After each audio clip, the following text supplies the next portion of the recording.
Hello. For my guest here, I'm actually going to allow him introduce himself because I honestly believe people can introduce themselves better than somebody else can. So, let's just jump right into it.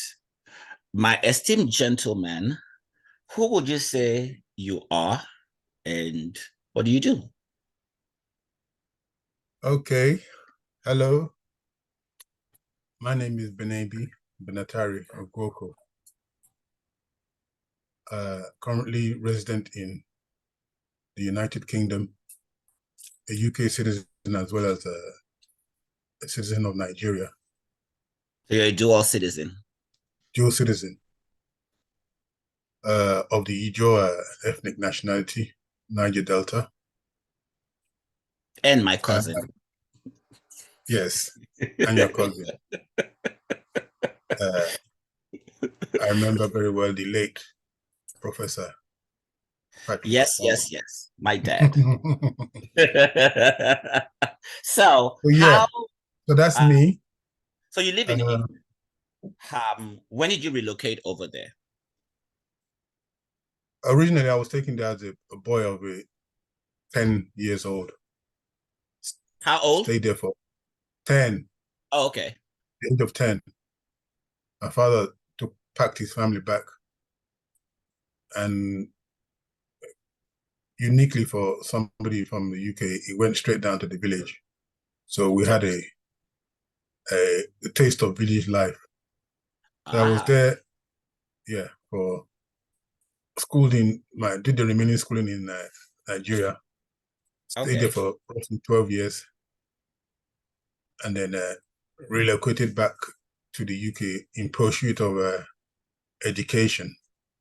Okay. And then with education came job opportunities and And family. yeah, family. So I've just been moving back and forth. But I've kept in constant touch with my village. So anytime I go to Nigeria, I make sure I spend a minimum of at least 1 week In in the the village. village. Yeah. I So actually I stayed I've had village experience. I stayed 1 month in Sabama. that's nice. That was my first time, and it was a culture shock to that whole no light because this was back in the late 80s. So for me to literally stay 1 month, but I acclimatized and I actually started getting used to it. And now I understood the whole process and the mindset. And I enjoyed my time there. Of course, being the city boy, I knew there was a time up for me to get out and leave. But I would say I did enjoy it.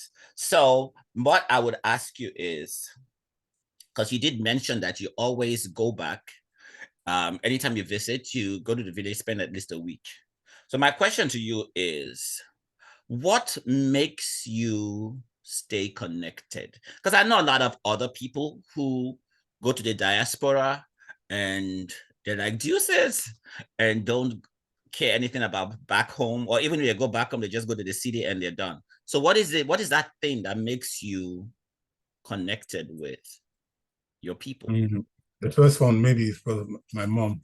She decided to retire, stay in the village. She said, Okay. irrespective of when my father passed away, she said that she's going to stay there because Wow. of us. So she lives there. Okay. That's number one. And then two, when I went back, I kind of like had a I had a good feeling, even though it was a little certain a lot of amenities weren't there. I just had a kind of good feeling about Angiama. Okay. So Maybe that's what so has caught me now. Maybe that's the same thing I'm experiencing now. I yeah, caught the bug because I yeah. went So I had last a good year feeling. and I had a good I feeling love that about feeling. I have a good feeling about Ngama. It's like the village people. When you go there, they're nice, open, and honest to you and Uh-huh. everything. Mm? So Yes, yeah, it's a simple despite all lifestyle. the shortcomings and lack of modern facilities, Mm-hmm. I kind of like it. So I just said, and my dad just told me that it's up to you to if you want Anyama to be the way you want it, it's up to you to do it. You can't rely on other people. Mm? He's absolutely right. He's absolutely right. I completely understand what you're saying because when I did my social heritage tour last year and I went, I guess I caught the bug because it's like a simple lifestyle and it's so welcoming and embracing. And that's one thing I um complete opposite of being in the city, the city life and the Yeah. city drama. And then So nowadays you could, lastly, and nowadays you can be there and do all your stuff. that is absolutely true.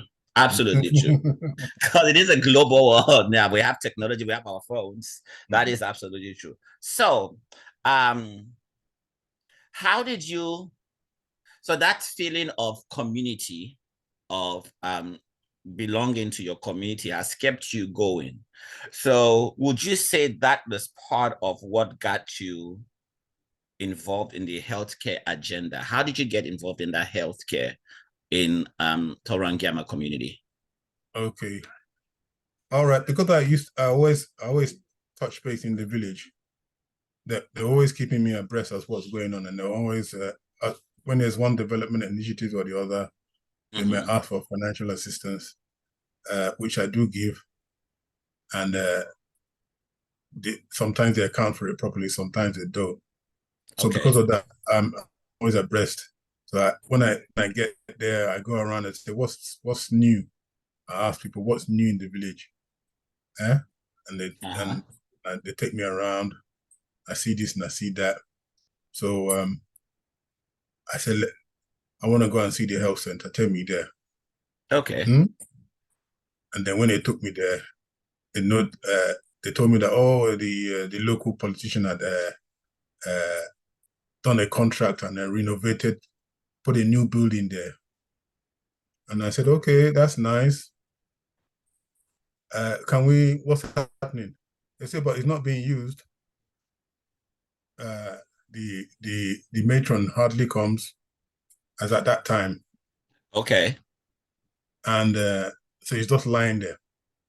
So I looked in through the window and I said, well, why would the government build this thing and then it not being used? So I spoke with the current volunteer, Ebenezer, and I said, Okay. look, So he's one of the healthcare practitioners. yeah, healthcare fraternity, and he's trained. He was trained in the Bayelsa uh, School of Healthcare, whatever. So he's professionally trained in the healthcare. Which I asked him, we'll talk about yeah, that. yeah. So if you guys could maybe volunteer and do some work there, and you get something just to take care of your at least feeding, since you're coming here to do some volunteer work, would you be able to keep this place open? He said, yes, we can do that. I said, okay. Um, but we need permission from the local government. Okay. So I wrote to the local government and told them that this is what I want to do. This place is there. The matron So complained you that, actually initiated it. yeah. Okay. So I initiated it, and then the local government they agreed. The matron agreed as well, and we said that the healthcare volunteers will complement our work, and that's how it all started. Okay. I agreed to say, okay, I'm going to help raise funds to do that. So initially, I did one or two pieces of fundraising, and then But a majority of it has been out of pocket for you. yeah, out of pocket. And then I for now, because I was caught up in so many things, I said, okay, I'll just try and fund it from out of pocket for now until I get a proper campaign, which I wasn't able to do. So I Which is set up, where I come in. yeah, so I set up a GoFundMe, which I haven't closed down, but since I haven't advertised or anything, it's just there. So a few people did actually contribute, and Okay. that lasted for maybe a few months. But after that, I took over, and that it's been. Is this the second year now? The whole of last year, the whole of this year. So this must be the second year. Yeah. Mm-hmm. So that means it started last year. Yeah, maybe last year or the year before So last. yeah, I think it's the year before. Yeah, the year before last. Yeah. Okay. So I think this is the third year now. Mm-hmm. Going into the third year. Okay. So So would as you I say, started, so would you say when you started it, the two volunteers which we have, I think is Ebenezer, what's the second one's name? uh, people came. Okay. So had two of them already been trained yet, or they had to go for the training? No, they were already trained. Okay, so they're already trained, and so they They were would just already have. trained, but like in Delta State, there's a lot of what do you call it? Employment. Even though these people are needed, the local government for or the state government for one reason or the other are not employing them. So they were Okay. basically idle. Okay. So I said, So we okay, had we need skilled people who were actually idle that were yeah, so ready, we waiting need to to be make use of used your for you their need to make skill. use of your skills. Yeah. Okay, awesome. Um, one thing that I have often heard. Okay, so now, okay, before I go to that, um, so you have the vision of the healthcare, you initiated it, and the ball was set rolling. You had people, volunteers to come work, and then you also the finances needed was out of pocket. You did some little fundraising, and there were some people that supported, and so it started, and the ball was rolling. So, what?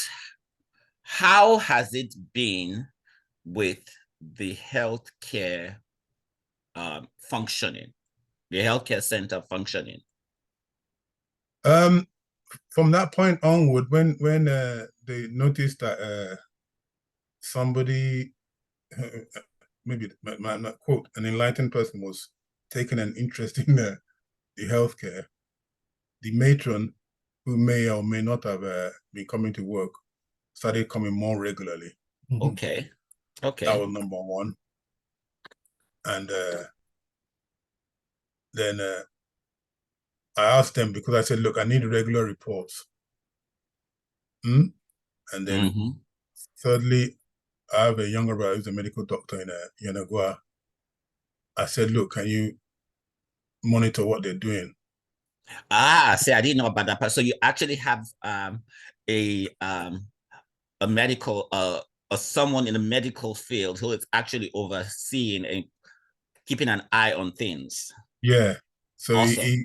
he monitors, and he also, for example, if the matron is not around and they got emergencies, his number is there for them to call as well.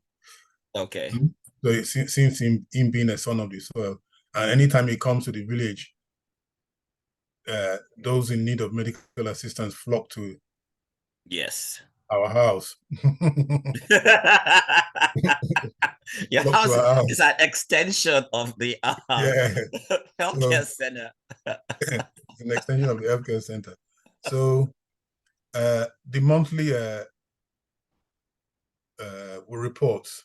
Yeah, because I see that. I see the Yeah, monthly they do report. come, and when I go down there, I ask around, and they say, yeah, we're making use of this place more than before. Awesome.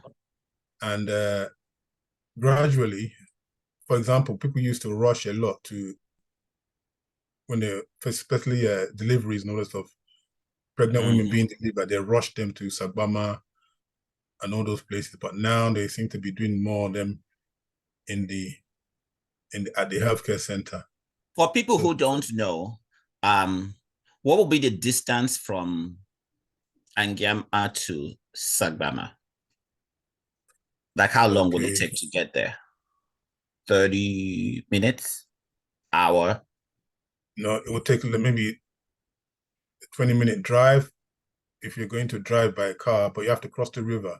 You have to cross the river. So that would be like crossing the river is like And then 20 the minutes, 30 crossing the minutes. river, you might have to wait because the boat doesn't cross all the time. It That's may true. take an hour. So it takes But an hour possibly course, and then now you drive. So you look at an hour, 30 minutes ish, 2 hours for yeah, somebody who's in labor. yeah. So you can so those issues, and then you have to climb up. The person has to you have to lift them Climb up. down the jetty, climb up the jetty. All Yeah, all those things are so it's very inconvenient. so those are things that have been eliminated now. Yeah, that a lot of that is eliminated. Hmm? I think it's only in extreme circumstances that people are rushed down Yeah, there. like where their skills are not where they need Yeah, someone with advanced medical skills. yeah. So more and more minor what do you call it interventions are Mm-hmm. done at the health care center, and something which I explained to them and explained to my younger brother. I said, look, when we really take a look at it, hmm, most of the a lot of the healthcare needs are minor. They Yeah. don't actually need to go into a general hospital. Mm-hmm. They just need the proper advice of a healthcare professional, what to do, what to take, and guided by that, and then they're okay. And then you have a more specialized or more intense needs. So there's a lot that can be done locally, but it doesn't Yeah. need to go to the a general hospital. Number one, that Sagbama Hospital is in Bayelsa. We have Patani Hospital. Hmm? That's Mm-hmm. even further away than Sagbama because the road from Patani to Angiama is not properly viable yet. Okay. So that one's there, and then there's And then also you got the to issue. wait for the transportation again to Yeah, get the transportation to go. And so, yeah. yeah, So that's all those this. ones are coming into play. So because of that, uh, the local option is the best option, and people Yes. also prefer it. Uh, the health center has been there for a number of years. Over it could be maybe 15 to up to 20 years plus. That health center has been there, but it's been neglected. Sometimes it's functional totally. There's nobody actually there. Hmm? But Mm-hmm. till it was recently revived. Until your intervention. Um, Partly my intervention, even though, as I said, the politicians did put a new building there, True. and there was That was one, laying dormant, literally, yeah, that was basically, laying literally dormant. laying Yeah, dormant yeah, until you and others got involved to get to kick jumpstart the yeah, to make it functional. yeah, So you would say among the basic things that they basically these two young men who um, are being financed out of your pocket. yeah. Um, these two young men basically are attending to the general medical needs of the community that do not require a skilled medical expert. So, like childbirth, as long as it's not complicated, and the basic, just what other things do they do? I think From the reports, and give me 1 second. Let me check for this one of their reports. so while you are checking for that, um, what would you say a general day in the healthcare center is? So they open up at a certain time and then the people come in. When I went there, Mm-hmm. there was one time I went there, and they were doing some forms of immunization. Oh, okay. Oh, So yeah. that's what they were doing when I went there. Oh, yeah, that But is true. I remember mhm, last year when I yeah, went, they were telling me how they were doing. They were giving they were giving they were informing and educating the people on better health care, especially when COVID was like an issue, mm, how people could better protect themselves and be in compliance. So, and they had a little card to keep track of people that they had communicated with. So that was interesting. I was I was very impressed with that. Okay. Like their report, there was a report for 29th of August. Uh, a mother delivered, for example, it said mother delivered yesterday. That was the 28th of August. And at the Okay. same time, there was a tragedy as well, because there was a stillbirth Oh wow. on that same day. So there was two women who were having labor. One delivered successfully, and then there was a stillbirth where the baby died. But they sent a fuller report where they said antenatal care. There were nine. They attended to nine cases. Okay, That okay. is for the month of August. For the month of August. Yeah, nine cases of antenatal care. Yeah, family planning for the females, Okay. 11, and for the male there was only one person. Okay. Yeah, malaria, being a malaria-prone area, Yes. they treated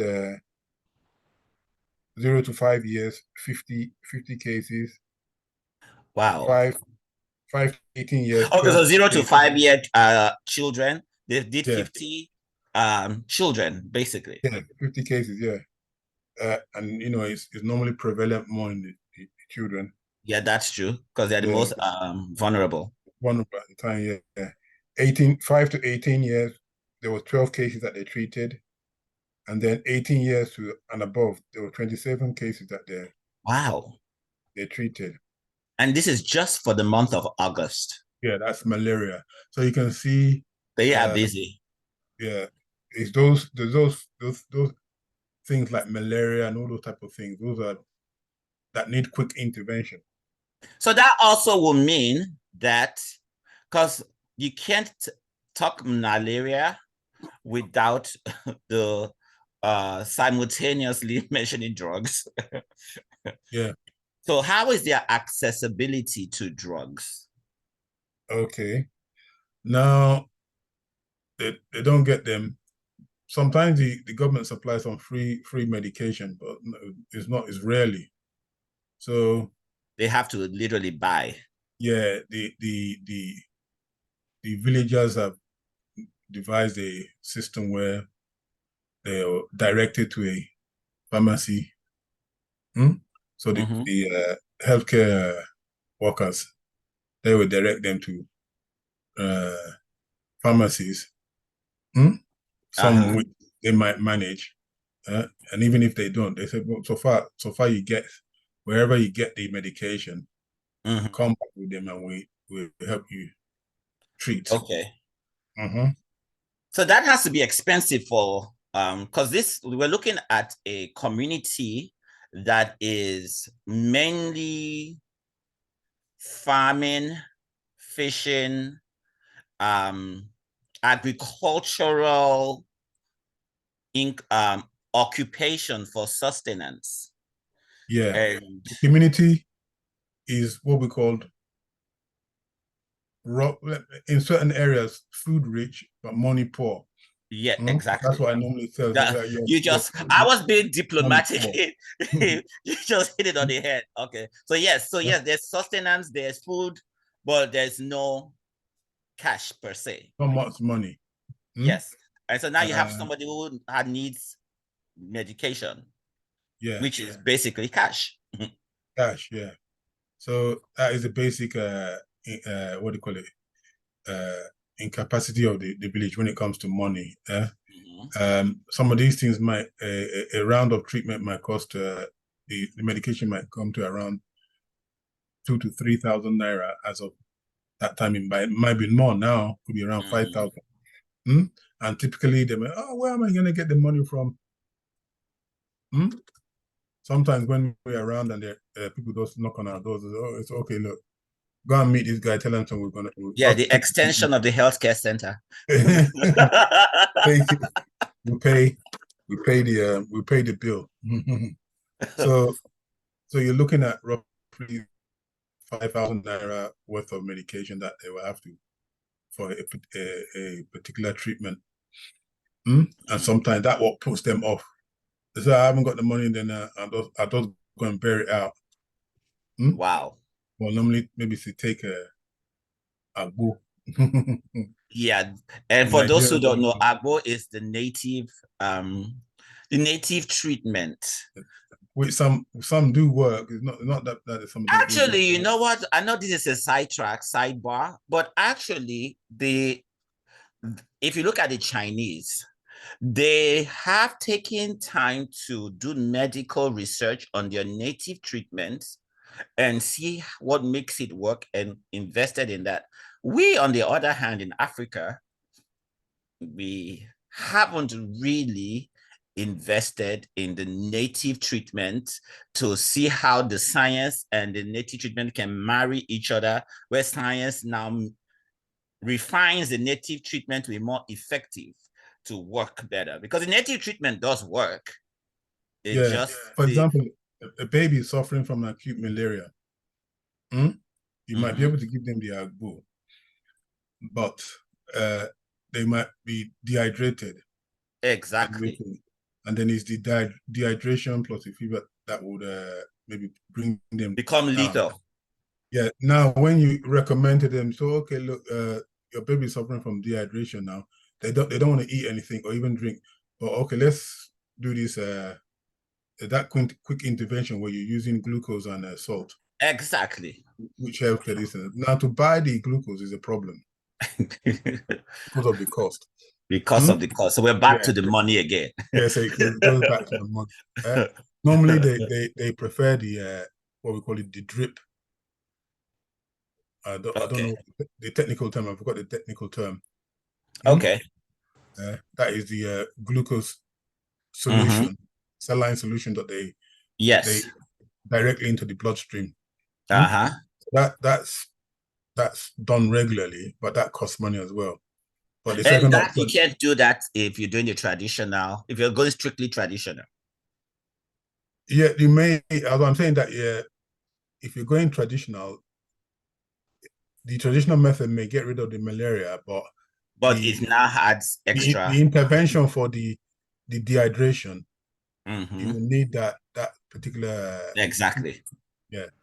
So that's when some lots of young children, babies or whatever, that's when they become uh, are extremely vulnerable.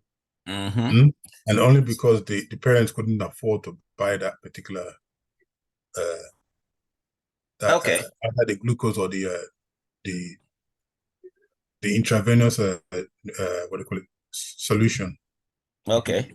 So I have so obviously we're doing this to create awareness for the healthcare community, the healthcare center, I mean, and their needs. So we already have highlighted some things that are needed. My question to you is, so how can viewers support?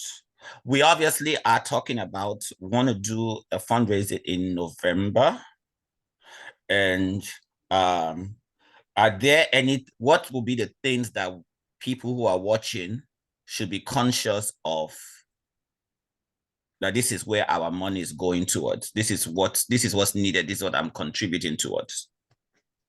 Okay, the first one is the volunteer themselves. It's not it's not really a salary. It's As a like stipend-ish. it's a stipend where it's just enough for them to give them an incentive to come take care of food bills when they're there.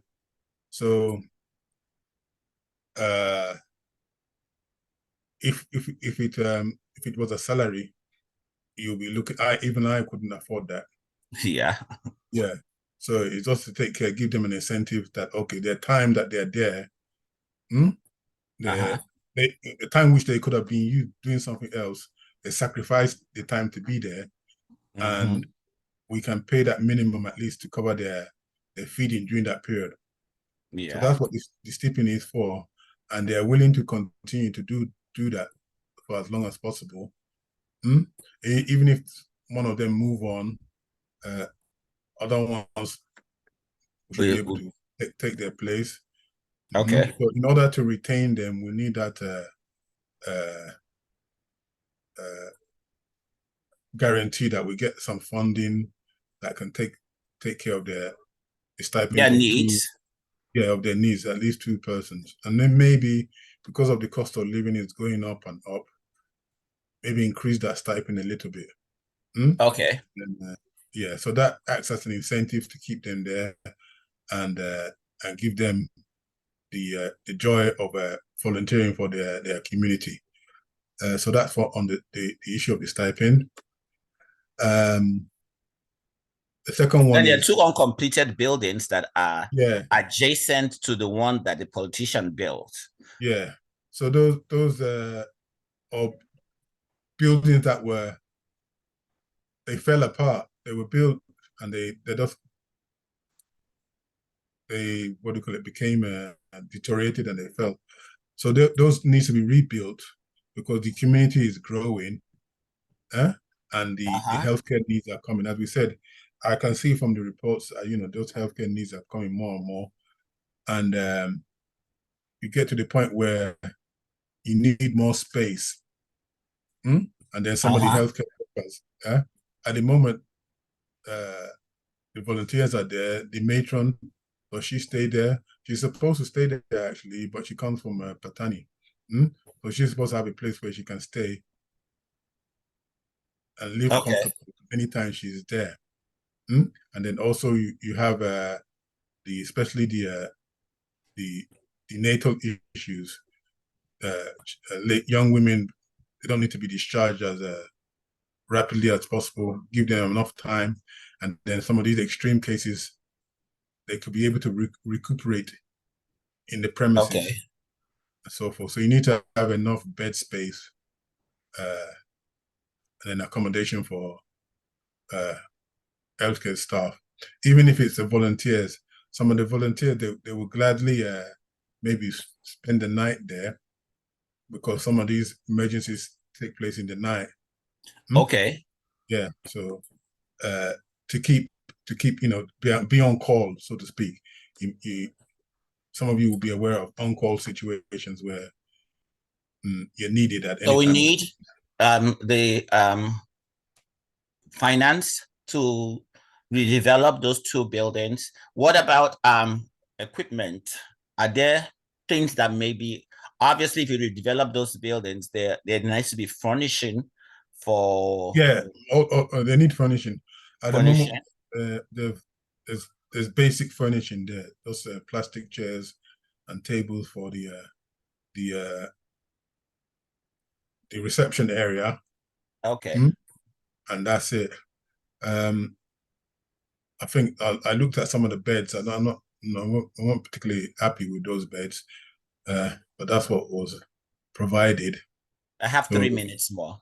yeah, so furnishing of an equipment, and then maybe Okay.